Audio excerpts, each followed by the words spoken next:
नमस्कार दोस्तों, मैं अमित राय आप सभी का स्वागत करता हूं आपके अपने चैनल A2R स्टडी हेल्प पर। मैं बता दूं दोस्तों, आप सबको मैं तो सबसे पहले आज सरस्वती पूजा है, उसकी ढेर सारी शुभकामनाएं आप सभी को। आप सभी के दिमाग बढ़े और सरस्वती वास करें आपके मुख पर, दिमाग में, हर जगह, ताकि आप लोग पढ़ाई में मन लगा सकें। वीडियो काट दिए, कोई दिक्कत ना आए, हंस दे, ठीक ना।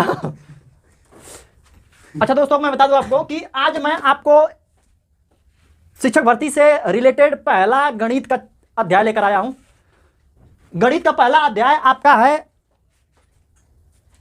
संख्याओं के प्रकार। पहला अध्याय आपका है संख्याओं के प्रकार। संख्याएं कितनी प्रकार की होती हैं उस चीज को हम जानेंगे, और संख्या कौन सी किस प्रकार की है उसको देखेंगे।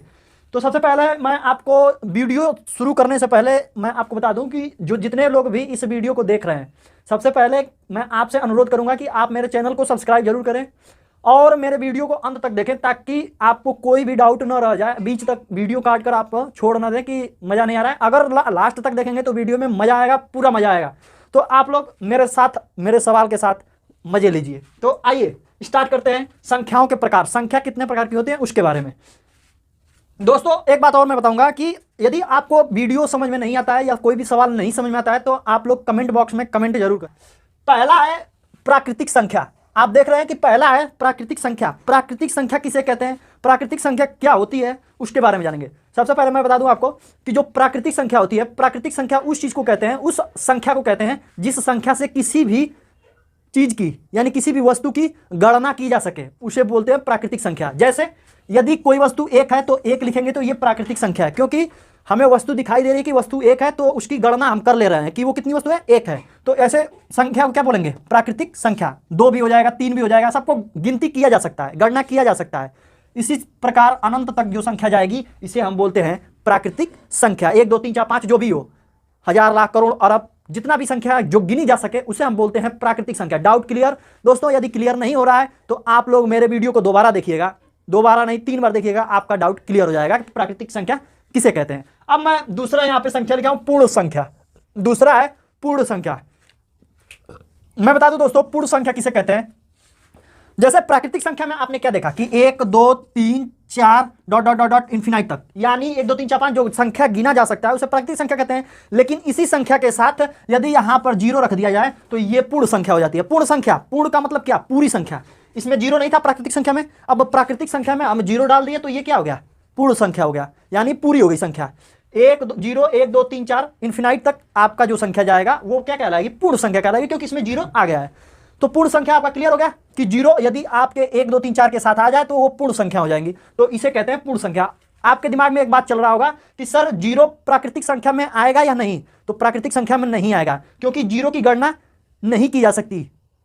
कोई वस्तु है ही नहीं तो उसको तुम क्या बोलोगे कि नहीं है, तो क्या लिखोगे, कुछ नहीं, है ही नहीं। जब वस्तु उसकी गणना ही नहीं हो पा रही है कि वस्तु है कि नहीं है, तो हम उसको 0 थोड़ी लिखेंगे।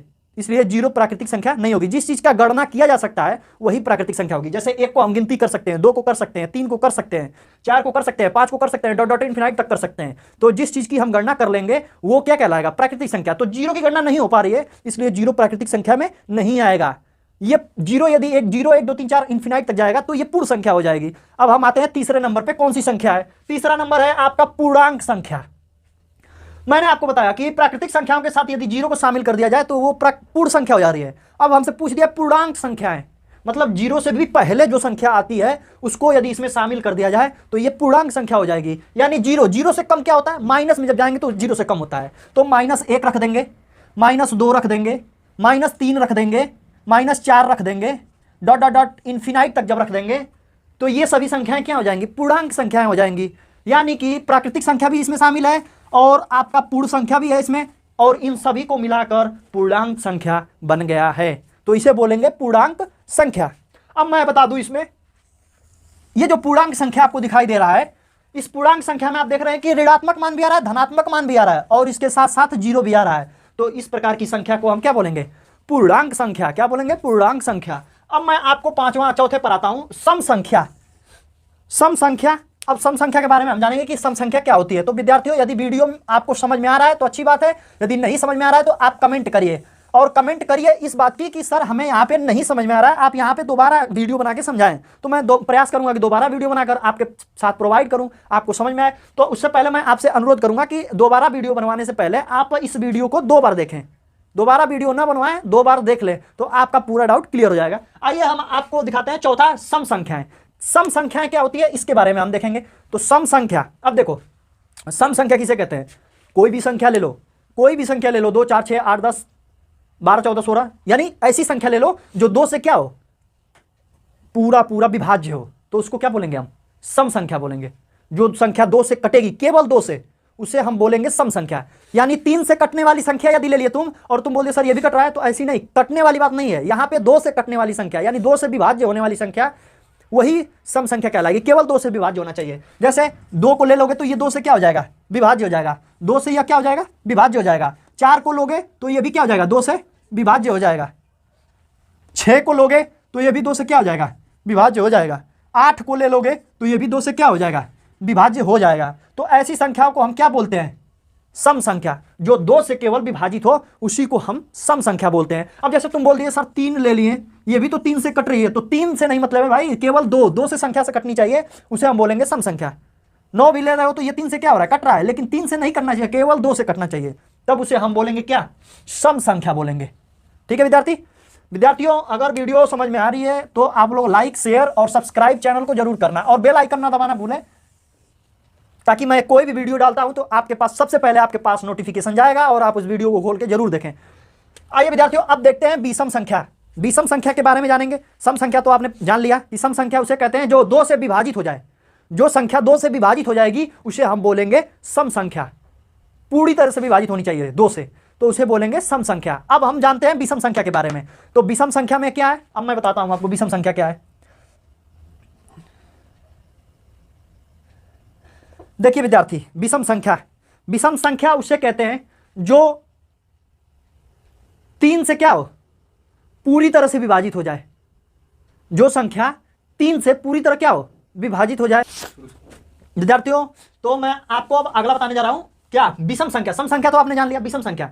विषम संख्या में देखिए क्या होता है। सम संख्या में आपने क्या जाना कि 2 से जो विभाजित होगा उसे हम क्या कहेंगे? सम संख्या।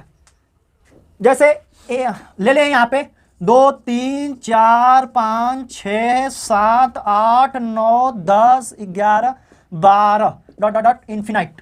ठीक है, तो इसमें हमने क्या देखा था सम संख्या में कि जो 2 से विभाज्य होगा वो सम संख्या कहलाएगा, सम संख्या कहलाएगा। ठीक, अब देखिए इस संख्या में जो संख्या बच जा रही है, जैसे 3 5 7 9, ये भी 2 से विभाज्य होगा, 11 12 भी होगा, और डॉट 13 डॉट डॉट डॉट जो भी संख्या आएगी, ये सभी संख्या क्या कहलाएंगी? विषम संख्या। यानी ये जो संख्या है ये 2 से विभाज्य नहीं हो रही हैं, तो ये विषम संख्या कहला रही हैं। और जो 2 से भाज्य हो रही हैं, जैसे 2 4 6 8, ये सब क्या है? सम संख्या है। और जो 2 से विभाजित नहीं हो रही है उसे हम बोलेंगे विषम संख्या। ठीक है दोस्तों, अब अगला हम देखते हैं। यदि डाउट क्लियर हो तो लाइक जरूर करना। आ जाओ अगले टॉपिक पे। अगला टॉपिक है हमारा अभाज्य संख्या। अभाज्य संख्या किसे कहते हैं उसके बारे में जानेंगे विद्यार्थी। तो अभाज्य संख्या में मैं बता दूं आपको कि ऐसी संख्या, कोई भी ऐसी संख्या ले लो जो क्या हो, स्वयं से विभाजित हो या तो 1 से विभाजित हो। अब ऐसी संख्या कौन कौन सी है भैया, उस चीज को देखना है कि जो स्वयं से विभाजित हो और 1 से विभाजित हो। तो आइए हम देखते हैं कि स्वयं से विभाजित होने वाली और 1 से विभाजित होने वाली संख्या क्या है। तो सबसे मैं पहले बता दूं कि 1 है जो यह स्वयं से, यानी 1 से भी विभाजित है और स्वयं से भी विभाजित हो जाएगी, तो ऐसी संख्या को क्या बोलते हैं? अभाज्य संख्या है। अभाज्य संख्या। जैसे अब आ गया मान लो कि 2, यह स्वयं से भी विभाज्य है और 1 से भी क्या है? विभाज्य है, तो इसको हम क्या बोलेंगे? अभाज्य संख्या। 2 आ गया, 3 आ गया, 3 भी क्या है? स्वयं से विभाज्य है, खुद से विभाजित हो रही है और 1 से विभाजित हो रही है, और कोई संख्या नहीं है जिससे यह विभाजित हो जाए, इसलिए इसको भी हम क्या बोलेंगे? अभाज्य संख्या। अब मान लो 4 आ गया, 4 तो 2 से भी विभाजित है, खुद से भी विभाजित है और 1 से भी विभाजित है, तो जो ये 2 से विभाजित हो रहा है यही डाउट कर रहा है, तो 2 से विभाजित हो रहा है इसलिए यह संख्या अभाज्य संख्या नहीं होगी। अब आ जाइए 5 पर। 5 1 से विभाजित होगा या तो 5 खुद से विभाजित होगा, तो ऐसी संख्याओं को हम क्या बोलते हैं? अभाज्य संख्या। 7 हो गया, फिर आपका 11 हो गया, 13 हो गया, ऐसे करके डॉट डॉट 17 हो गया, फिर आपका 23 हो गया, ऐसे करके डॉट डॉट डॉट जो भी संख्याएं आएंगी जो खुद से विभाजित हो और 1 से विभाजित हो, ऐसी संख्याओं को हम क्या बोलते हैं? अभाज्य संख्या। तो विद्यार्थी, वीडियो आपको समझ में आए तो लाइक जरूर करना, मैं हर बार यही बोल रहा हूं, और ज़्यादा से ज़्यादा आप लोग अंत तक वीडियो को देखिएगा, तभी आपको सवाल क्या करेंगे, समझ में आएंगे। आपके ये मैं जो सवाल बता रहा हूं आपके दिमाग में घुस जाएंगे, समझने की जरूरत ही नहीं है। अब हम अगला डाउट क्लियर करेंगे, सहअभाज्य संख्या। सहअभाज्य संख्या, दो संख्याएं लेंगे, दो संख्या लेंगे, जैसे मान लो कि 3 और 5 ले लेते हैं, ठीक है। दो संख्या हमने ले लिया 3 और 5, मैं सहअभाज्य संख्या बता रहा हूं आपको, ध्यान देना। दो संख्या लेंगे 3 और 5, या कुछ भी ले सकते हैं आप, जैसे मान लो कि सहअभाज्य संख्या है तो अभाज्य, तो अभाज्य वाली संख्या लेंगे, यानी 5 ले लेंगे और आपका 6 ले लेंगे, ठीक। 9 2 ले लेंगे, फिर 11 15 बोलो तो तुम आई ना। इसके बाद देखो, अब यहां पे देखो दोनों सहअभाज्य संख्या, सौ को छोड़ दो, अभाज्य संख्या, यानी हमने अभाज्य संख्या लिया, अभाज्य संख्या है सभी। इसके बाद देखो इसमें स का मतलब युग्म, यानी दो संख्या लेंगे, सहअभाज्य संख्या कहलाएगी, ये मिला देंगे तो ये युग्म ले लिया हमने।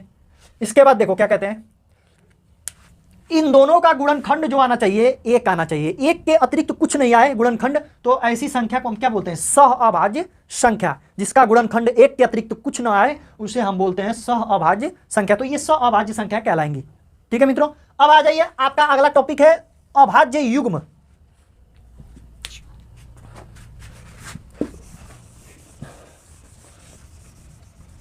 मैं बता दूं अभाज्य युग्म, अगला टॉपिक हमारा क्या है, अभाज्य युग्म। तो अभाज्य युग्म उसे कहते हैं, ऐसी संख्या होती है जैसे कोई भी संख्या ले लो, लेकिन उन दोनों के बीच का अंतर क्या होना चाहिए, 2 अंतर रहना चाहिए। और मैं बता दूं, जैसे मान लो कि 3 और 5, इन दोनों के बीच का अंतर कितना है, 2 है, तो ऐसी संख्या को हम क्या बोलेंगे, अभाज्य युग्म बोलेंगे, ठीक है। और ले लो, मान लो 5 ले लो और 7 ले लो, तो ऐसी संख्या को हम क्या बोलेंगे, अभाज्य युग्म बोलेंगे। तो इस प्रकार की संख्या को हम क्या बोलते हैं, अभाज्य युग्म, यानी ऐसी दो संख्या लो जिसके बीच का अंतर क्या होना चाहिए, 2 होना चाहिए, उसे हम बोलेंगे अभाज्य युग्म। आइए अब अगला टॉपिक देखते हैं, भाज्य संख्या। भाज्य संख्या देखना है मित्रों, बंद कर। अगला टॉपिक हमारा है मित्रों क्या, भाज्य संख्याएं। तो भाज्य संख्या मैं आपको बता दूं, भाज्य संख्या उस संख्या को कहते हैं जिसका एक तो खुद है, एक से खुद कटता है और स्वयं से खुद कटता है, और इसके अतिरिक्त और भी गुणनखंड हो, यानी ऐसी संख्या ले लो कोई जो एक से भी विभाजित हो, स्वयं से भी विभाजित हो, और कोई दूसरा भी गुणनखंड उसका हो जो उस संख्या को क्या करे, विभाजित कर दे, उसे हम कहते हैं भाज्य संख्या। जैसे मान लो कि 3 ले लेते हैं, 2 ले लेते हैं और 1 ले लेते हैं, इसके बाद 4 आता है, इसके बाद 5 आता है, इसके बाद 6 7 8 9 10 11 12 13 14 15 16 डॉट डॉट डॉट जो भी आए, ध्यान से समझना, अगर मैं समझा दूंगा तो आपको समझ में आ जाएगा, दूसरा कोई वीडियो देखने की जरूरत ही नहीं पड़ेगी। इसको हम बता रहे हैं क्या, भाज्य संख्या किसे कहते हैं, भाज्य संख्या किसे कहते हैं उसे हम बता रहे हैं। भाज्य संख्या मैंने क्या बताया, जो स्वयं से कट जाए और एक से भी कटे, और कोई और भी गुणनखंड होना चाहिए, यानी ऐसी और भी संख्या होनी चाहिए जो उसको विभाजित कर दे, उसे हम क्या बोलेंगे, भाज्य संख्या बोलेंगे। क्या मैंने बताया, एक से विभाजित होनी चाहिए, ऐसी संख्या ले लो, कोई भी ऐसी संख्या ले लो जो एक से विभाजित हो, स्वयं से विभाजित हो, और तीसरा भी कोई संख्या होना चाहिए जो उस संख्या को क्या करे, विभाजित कर दे, तब उस संख्या को हम बोलेंगे कि यह संख्या क्या है, भाज्य है, भाज्य संख्या कहलाती है। आइए देखते हैं इसमें कौन कौन सी भाज्य संख्या है, इसको हम छांटते हैं इसमें से।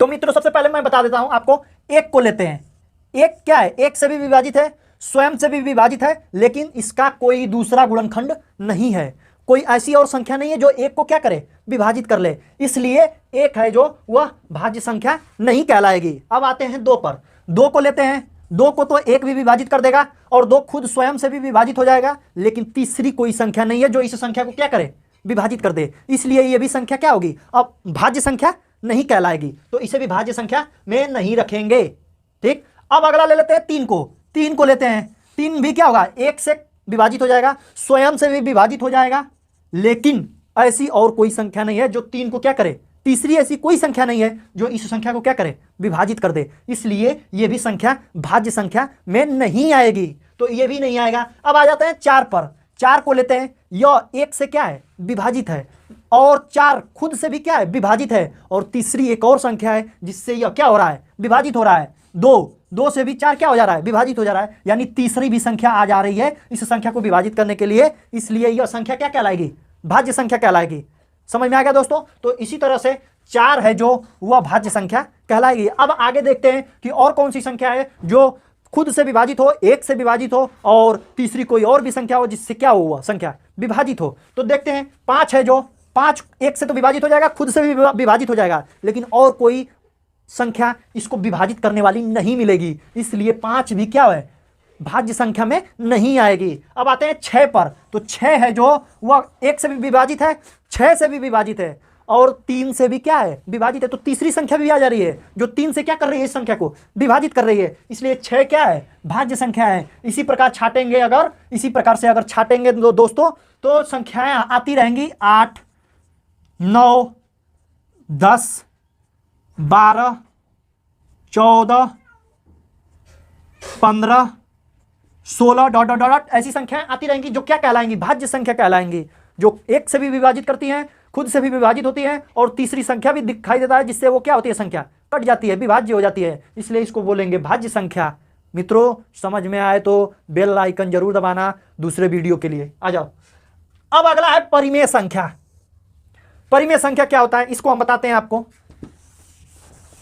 ऐसे बताएंगे आपको कि दोबारा कोई वीडियो देखने को मन ही नहीं करेगा मित्रों, और मैं आपसे गारंटी दे रहा हूं कि यदि मैं कोई भी सवाल बताऊंगा तो आप उस सवाल को 1 से 2 बार में समझ जाएंगे और कोई नहीं समझा पाएगा। तो देखिए विद्यार्थी, परिमेय संख्या क्या होती है मैं आपको बताता हूं। परिमेय संख्या उसे कहते हैं जो भिन्न के रूप में लिखा जा सके। मैं क्या बोल रहा हूं, भिन्न के रूप में मैं बता रहा हूं परिमेय संख्या उसे कहते हैं जो भिन्न के रूप में क्या हो, लिखा जा सके, यानी p/q के रूप में लिखा जा सके।